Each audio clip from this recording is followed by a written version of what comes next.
70 degrees today. Yeah. Yep. Crazy. Good to see everybody. Hope everybody's doing well. Yes, we sprang forward. So We sprang forward. as my I hate that. aunt says, we sprang forward. So Sprang forward. And we're off to the Carolinas this week. What's the show? I guess I'm going to the show. It's MT 2026 East. It's East. Facilities Management and Technology Conference in Charlotte, North Carolina. It's a lot of facility managers, their teams, cleaning companies like BSCs, and they come together, and it's a big show. You guys will be a part of that out on the floor, and then there's a lot of education sessions. Some of them started, I think some started today, like some pre-show stuff on the cleaning side, but then it officially kicks off tomorrow morning. And I will fashionably be late on accident. So I booked my plane for tomorrow instead of today. So, but anyway, so we'll be there in the morning, and it goes Tuesday, Wednesday, Thursday. A lot of education. So it's just a pretty good event. This will be my second or third time, I believe. So you've been this before? Yeah. I spoke last year at one of the breakouts. I'm speaking this year to breakout on how to move your business forward by how to get over that $1.5 million mark, $1.5 million mark. Talking about everybody's at their capacity. How do I expand and grow and scale my business? Getting those process and procedures down on paper and put them into a playbook like we always talk about. So wrote an article on it 3 or 4 months ago, and they reached out and said, that's probably one of the better responses we've had in our articles. So could you come share? I'm like, sure. So yeah, I'm looking forward to it. They compliment you, they hook you in, you pay, you go. That's good. Yeah, that's it. So. Well, speaking of paying, what I want to talk about today, Jerry, is it's kind of funny. Everybody, I mean this in a respectful way, but everybody wants to be what they're not.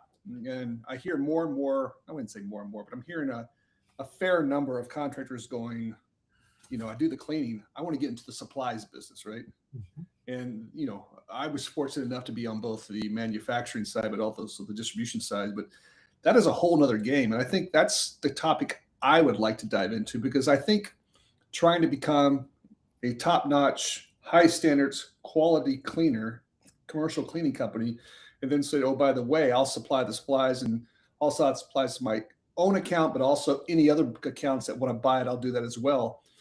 Tell me your just initial. I've got some heavy opinions on this, because I think you can't serve two masters. I think you have to be, this is what we're going to do well on. I'm not saying you can't supply supplies to your current clients, but to get into a situation of warehouse, trucks, deliveries, all of this stuff, I don't think people realize what it costs to be a distributor. And I'll just throw a number out. The numbers that we've always utilized was around 18 points holding costs, just having the warehouse space, the inventory, the dollars, the vehicles, the transportation. You're looking at 18 points right off the bat if a manufacturer will work with you, because that's a whole other thing too, is manufacturers, do they want another little local Jansan house where they have plenty of Jansan houses? So that's kind of my initial thing I'd like to take a dive into. But let's break it into two sides. When you ran your company, would you have ever gotten into, were you ever tempted, let's put it that way, were you ever tempted to go, you know what, let me just stock the toilet tissue, let me stock the chemicals, and whoever wants to buy. And then on the other side, the actual side that I think there's some benefit is on using distribution as is, negotiating deals with distribution and manufacturers. So let them be the warehouse, but you take those connections, those resources you have, those relationships, and taking that product spend and inject it into your account. So a lot to unravel there. Yeah. So we're probably a little bit of an odd entity. When we started, we rented a place that was 1,500 square feet, and I had a lot of equipment, to do floor equipment and walk behind machines, and also I need a little more space. Well, on that side of the warehouse, on the other side of the warehouse, I had a bunch of these racks, nothing in them, nothing going, and I decided, I'm going to start stocking paper products for my customers as another line of revenue, but as a courtesy to them. And I kind of made it a one-stop shop in that regard. But it was just paper products, bags, sanitary napkins, things like that. I didn't go past that. I didn't get into chemical and all that. I left that to our distributor. But the reason I got into it that way is because we had several large medical conglomerates that we supplied. And so it was fortunate. It was big enough for us to make the deal work. We were able to charge 30 to 45% above what your distributor was getting it to us for. The downside was we housed it and we did deliver it as needed. But the beautiful part was deliver and bill us. And we managed their paper products for them instead of them having, 30, 40 boxes of toilet paper in a facility that only used 10 a year. We were able to manage that, keep their costs down. So it was worth it to them to pay us because of the sheer volume. But in general, we weren't in it hard. But we would, if we needed to do a bigger job or had a different type customer, I would just bring my distributor with me and go, here's the guy we use. He's going to give you the rate he would give me. And they would take that 10% all day for bringing, customer. And so, No. yeah, so we were fortunate enough to have enough warehouse space that we would help our customers, but we're also fortunate enough to where we had large enough customers that made sense and made money. Now, the company currently doesn't do that. They drop ship everything. The distributor drop ship to the door. They've removed all that. So they pulled out about 7% out of the profit margin that they gained back for not doing all that. So, but it wasn't large, but they pulled that back in by just drop shipping directly from the distributor, and the distributor took care of the billing and did all that. So they were willing to give that up, which is, if I was doing it now, I would have done the same thing because it's just so much easier drop shipping, right to the. Well, it looks simple from the outside. And again, what you're talking about is VMI, vendor managed inventory. So you're managing that customer's inventory for them. So you're handling that for them. But, from the outside looking in, and even when I was on the manufacturer side, I thought it was easy. Hey, you get, 4 different types of trash bags and you size them up, and you get maybe 2 different types of toilet tissue, and maybe you throw in some feminine products like that. But what you start to realize is everybody has their own unique needs. Next thing you know, that 2 cases of toilet tissue, those 2 SKUs become 10 SKUs very quickly. Trash liners, so you get into green, you get into environmental, you get into high density, low density, all this stuff. All of a sudden, you're just in. Yeah, and I guess the mindset that we've talked to some people and just said, listen, we encourage you to try to tap on and do some vendor managed inventory, but let that distributor. Let those manufacturers, work with those manufacturers, work with those distributors, but let them house that inventory and let them make those deliveries. Because, again, it doesn't seem like much, but you put that inventory in the warehouse and you think you're making 20, 30 points on it. Time you pay for all the products and services in the space, you're where you just started, maybe 5 to 10 points at best. Not to mention, you got to bill. Not to mention, you have to bill anyway, I guess. But you got to bill for unique products. You got to actually think about delivery and return costs, because people don't think about returns. So all of a sudden, somebody gets something and goes, "We didn't order that toilet tissue. Let's return it," to whatever it may be. So I don't know. There's a whole host there, but I strongly encourage, I guess the takeaway is building service contractors to identify those manufacturers they want to partner with, those distributors they want to partner with, and pull those into a room and say, "Hey, listen, I've got a portfolio of X number of locations. What could we do together to allow me to be that, central point of contact for my clients to order these supplies?" And maybe they handle it through the VMI and they handle the billing and just tack it on. But that does create some stickiness within an account as well. So if you're bringing that additional value added service. Well, like our one customer, when COVID hit, medical company, we were supplying their toilet paper and stuff. And get a phone call one morning. "Hey, I need a semi truckload of toilet paper. Do you got it?" I'm like, "No, but I'll find it." A couple of phone calls. It wasn't a full load, but it was all over a half a truck, and they did not care on the price. And so that distributor charged me what he charges. I charged what I wanted on the upcharge, and got it delivered to them. And so it's you have to service your customer the best you can, like you said, and make yourself sticky. And if that means you got to bring your distributor in the room to help with that, you should. And a lot of times, I've never ran into a distributor who was not willing to partner in some way, shape, or form, because we bring them business, they bring us business. So it's a great relationship. Well, Well, that sometimes has to go both ways, though. That has to go both ways because I encourage, your coaching sessions we had. I encourage that if you're going to partner with a manufacturer, manufacturers, you're in a silo with a contract cleaning. You're a contract cleaner. You're in a silo. You're operating your accounts. But these manufacturers, these distributors are walking in accounts all day long. And I said, listen, every time I land a piece of business, Mr. Distributor, Mr. Manufacturer, I'm going to bring your equipment. I'm going to bring your products into those places. So in return for that, I would like to see something that we can work out together, that you're going to be kind of keeping the eyes and ears on the market so that you're bringing leads to me. And again, I don't need to be the only one, but if you hear an XYZ account is going out to bid, or they're considering changing contractors, I should be one of your first calls, because my 20 accounts, every time I get a 21st, 22nd, 23rd, 24th, I'm bringing your equipment in. I'm bringing your products in. You got one neck to choke. That's me, or to sell. Yeah.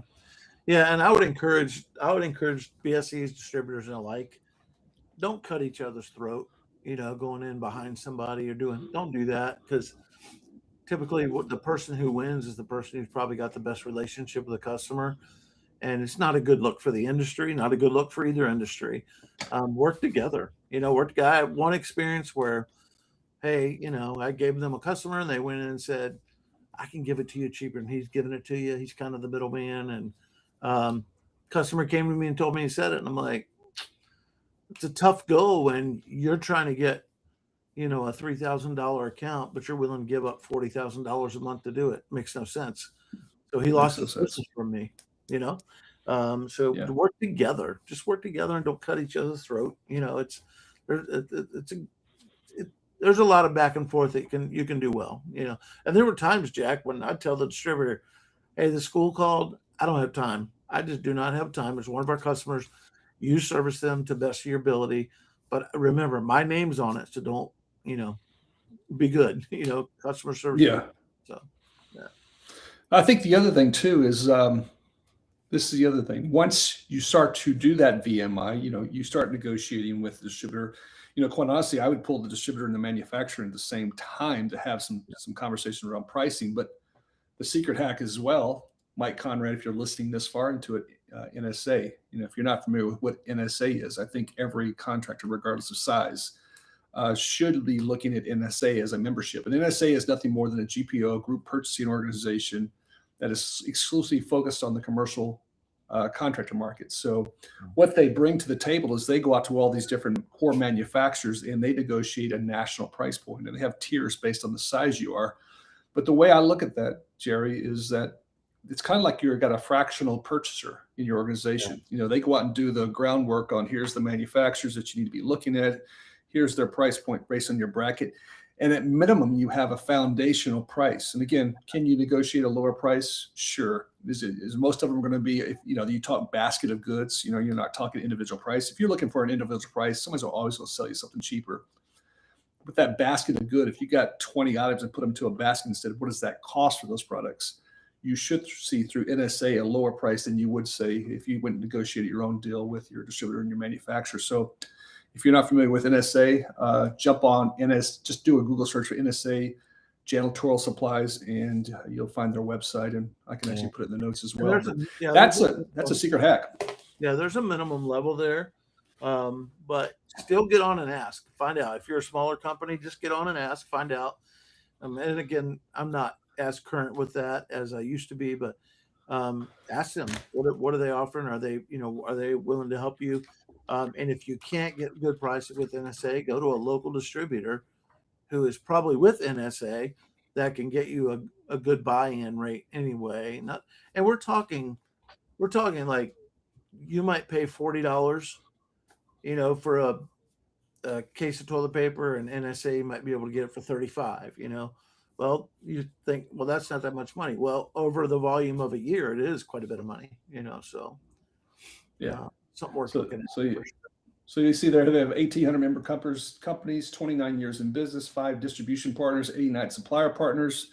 So it's a good starting point to kind of have a conversation with them. And I think actually, Jerry, they're taking all sizes now. Historically, they focused on the big to mid-size. I think they're looking at the smaller contractors as well to kind of bring something to the table because again, that's great to hear because there was a time I tried to join and wasn't quite there yet, and I was like, man, I could have saved some serious money. Well, help my customers too. So, but, yeah, at least have a foundation point. So that's the NSA angle, but I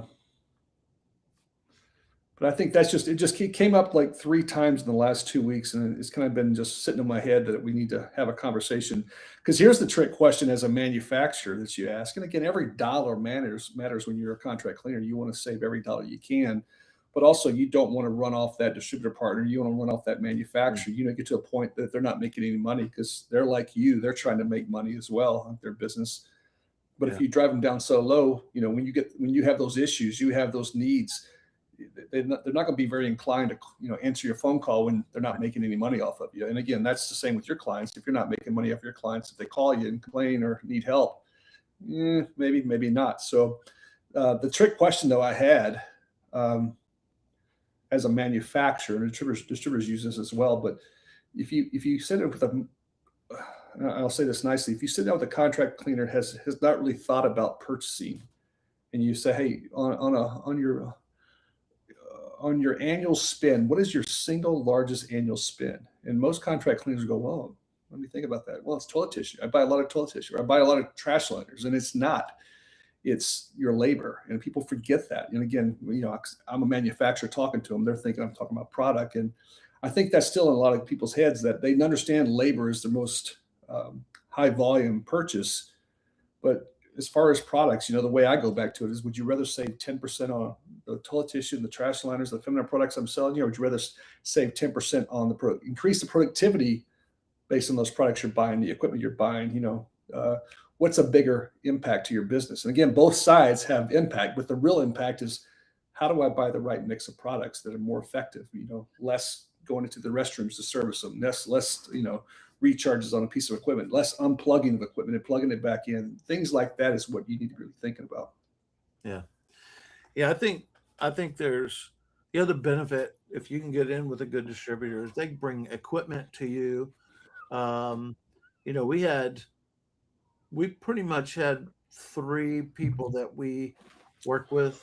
One that did our larger equipment, all of our paper products, chemicals, all that stuff. Then we had an online service for vacuum parts, things of that nature. And then a local distributor that helped us with kind of the maybe some odd equipment or specific. They did distributing for a specific manufacturer, like General Pacific or Georgia Pacific or something along those lines. So streamline it the best you can and ask for the best deals and tell them I'll stick with you as far as you can take me, and help me. Yeah. Yeah. And you got to be careful too on equipment, especially. And I learned this when I went to the manufacturing, the distribution side is I had, Trevor, we won't bring names, but Trevor, one of our cohorts we had before, he was like, Jack, what do you think of this piece of equipment? It's a great price. It's on Amazon. I can buy it. And I think the price point, you got to look at when you're buying equipment, especially. Not only you got to look at the price point, but the productivity. What is the productivity of that equipment? If it's 5,000 square feet an hour versus 25, that's a whole different ballgame. I think the second thing people forget about is equipment does break down. And when it does break down, where do you go with Amazon? Most of the Amazon stuff is not per se national brand that, is readily available parts within most distribution that repair those or service those people's equipment. So what happens when that piece of equipment breaks down? Because every day it's down, your productivity drops down, right? So it's a kind of a catch-22. So, I'm looking at who's local, our local regional, who's got the products in stock, who's got the service in place, so that when that equipment does and when it goes down, how can we turn that around? So there's a whole host of things with purchasing. So I will say if you guys need help on any of that or just want to kick some things around, Jerry and I are available because there's some depth to that. And what we do have as well is we have some good connections to really kind of align you with some partners that will be acting in your best interests, including NSA as well. So Yeah, we know some people. we know people. We know people.